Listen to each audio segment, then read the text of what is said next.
Mes chers compatriotes, c'est dans une atmosphère lugubre que se termine l'année 2024. Le pouvoir du CNRD nous a ramenés à des temps que nous croyions à jamais révolus.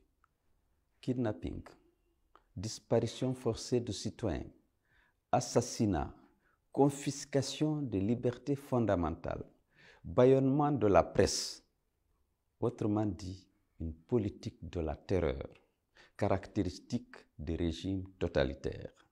Ce pouvoir, devenu dictatorial, est à l'origine de la disparition forcée de nos compatriotes. Oumar Silla, alias Fonike Mange, Mamadou Billoba, Sadou Nimaga, Habib Marouane Kamara, et de la mort suspecte en détention du général Sadiba Koulibaly, du colonel Pépé Célestin Bilivogui et du docteur Mohamed Dioubate. Ayant étouffé les voix contraires, supprimant violemment toute possibilité de contestation pacifique, les militaires au pouvoir écrasent et broient ceux qui appellent au respect de la charte de la transition, à un retour diligent à l'ordre constitutionnel ou tout simplement à une fourniture régulière d'eau et d'électricité. Toute autre opinion qui n'est pas conforme à la leur, toute personne qui n'est pas dans les rangs est condamnée au silence, à la prison, à l'exil ou à la mort. Ce brutalisme politique que nous croyons révolu, le voilà désormais devant nous, doublé de haine. Mes chers compatriotes, mes pensées vont tout particulièrement aux voyants combattants de la démocratie et des libertés. Fonike Mange, Billoba, le célèbre journaliste Marouane Kamara. À ce jour, on ne sait toujours pas ce qu'ils sont devenus. Vivent-ils encore ou sont-ils déjà morts, victimes des sévices de leurs impitoyables ravisseurs? C'est la question qui tue à petit feu leurs épouses et leurs enfants, leurs parents et leurs amis.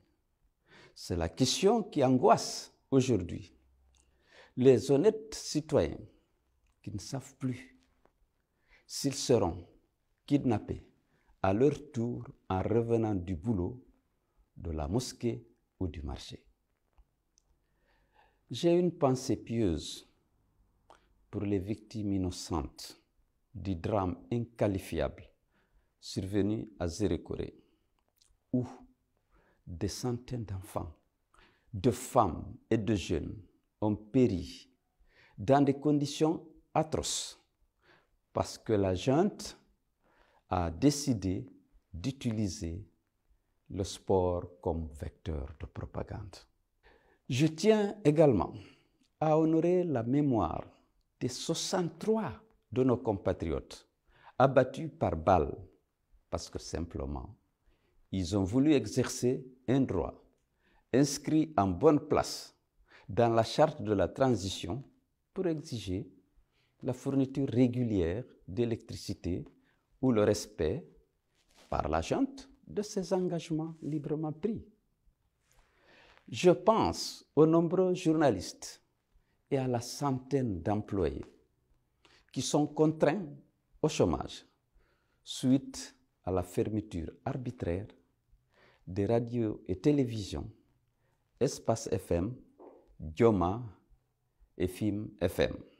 J'exprime mon soutien et ma totale solidarité à Aliou Ba, président du Modèle, dernière victime de la folie liberticide de la junte, et exige sa libération immédiate et sans condition.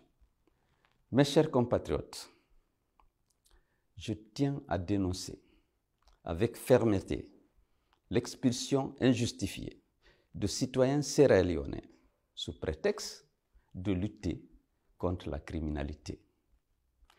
Les citoyens de la République sœur de Sierra Leone sont chez eux en Guinée, tout comme nos compatriotes se sentent chez eux en Sierra Leone. Ce type de mesures discriminatoires et propagandistes ne vise qu'à créer des tensions inutiles pour détourner l'attention des Guinéens des vrais problèmes auxquels le pays est confronté. Mes chers compatriotes, je le dis clairement, la situation d'insécurité qui prévaut en Guinée aujourd'hui, notamment en ce qui concerne les personnalités civiles et militaires, est le résultat direct des dérives autoritaires de la junte et non comme on voudrait nous le faire croire, le fait des filous de quartier ou des bandits de grand chemin. Mes chers compatriotes, sur le plan économique, la situation de notre pays est tout aussi alarmante. Alors que les Guinéens peinent à subvenir à leurs besoins les plus élémentaires, nous assistons à des acquisitions ou constructions d'immeubles de luxe à Conakry, dans certaines villes de l'intérieur et même à l'étranger. Ces investissements ostentatoires de nos dirigeants dans l'immobilier sont une illustration éloquente du degré de corruption et de détournement des ressources publiques en cours en Guinée. La junte, au lieu de se concentrer sur ses prérogatives de transition, s'emploie à engager l'avenir de tout un pays dans des contrats opaques, dont le seul but est l'accumulation de richesses par l'élite dirigeante. Ce comportement irresponsable hypothèque le futur de notre nation, aggrave la pauvreté et accroît les frustrations. La junte militaire a érigé la corruption et le détournement des deniers publics en mode de gouvernance. Aucun scandale économique sous le CNRD n'a été élucidé ni puni. Et pourtant, les scandales se succèdent à un rythme infernal. Les derniers en date font état de 700 milliards de francs guinéens évaporés à la Direction générale des douanes et 1000 milliards de francs guinéens à la Direction générale des impôts. On parle aussi de 4 à 6 tonnes d'or disparus entre les caveaux de la Banque centrale et Dubaï dans l'opacité totale. Des cargaisons de drogue dure, notamment de cocaïne, sont régulièrement saisies de part et d'autre des frontières nationales en provenance ou à destination de la Guinée. Tout le monde sait que ces dernières années, les exportations minières ont explosé et ont généré beaucoup d'argent. Mais nul n'ignore que cet argent n'a nullement servi à améliorer le bien-être des populations. Au contraire, il a été englouti dans les poches des dirigeants et des trafiquants d'armes et a servi à acheter la conscience des leaders d'opinion en contrepartie de leur soutien à la promotion de la candidature du chef de la junte. Mes chers compatriotes, cette situation critique exige de nous responsabilité et courage. Il n'a jamais été facile de combattre une dictature.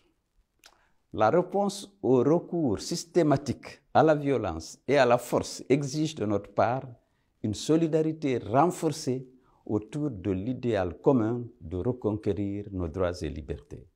La dictature durera aussi longtemps que nous renoncerons à ce que nous sommes, à ce que nous voulons être, des hommes et des femmes qui aspirent à vivre libres dans une Guinée unie, prospère et démocratique.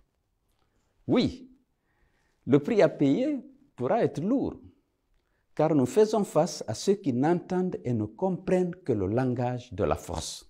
Il est vrai que dans notre combat, nous avons perdu des proches, des biens et parfois des carrières.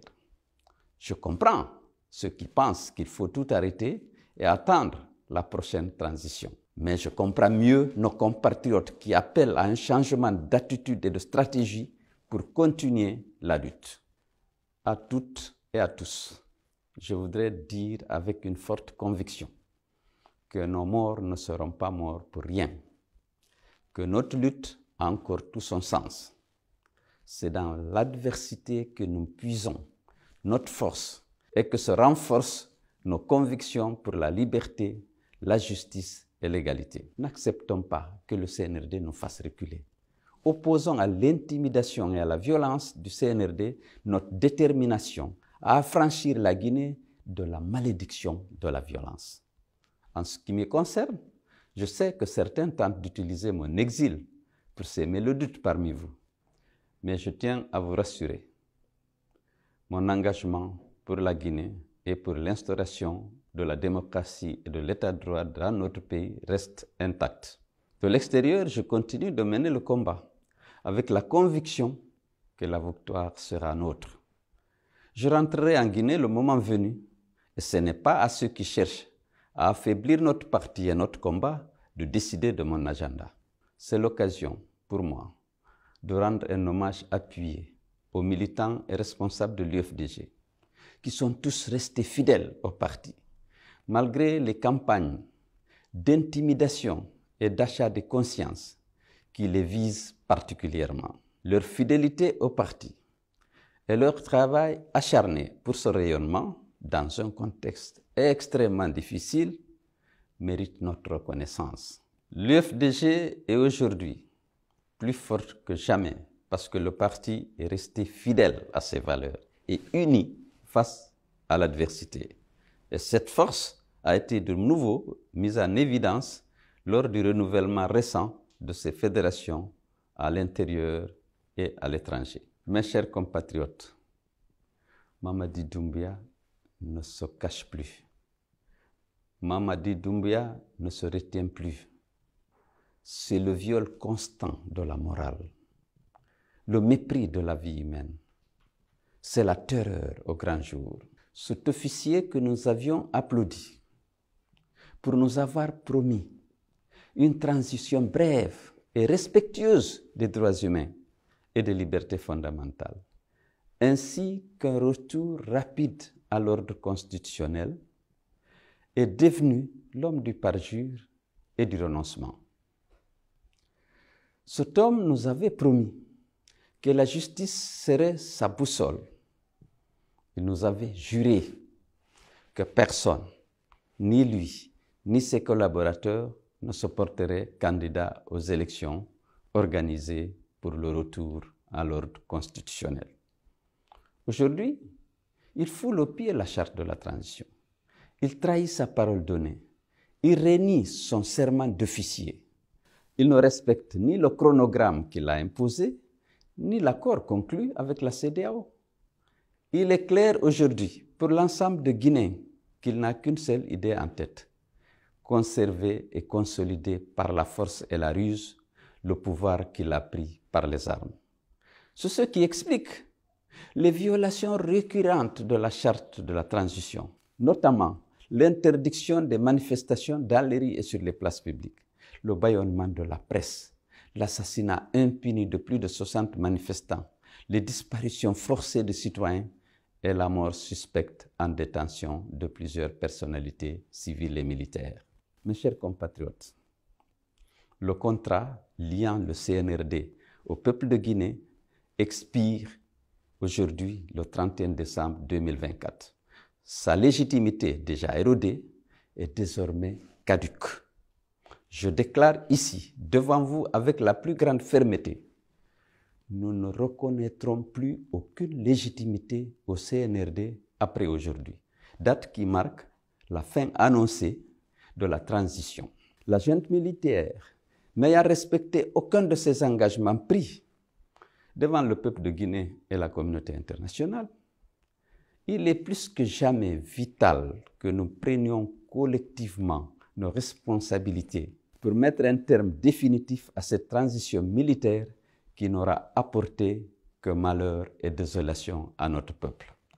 Mes chers compatriotes, civils et militaires, la junte ne partira du pouvoir que contrainte et forcée.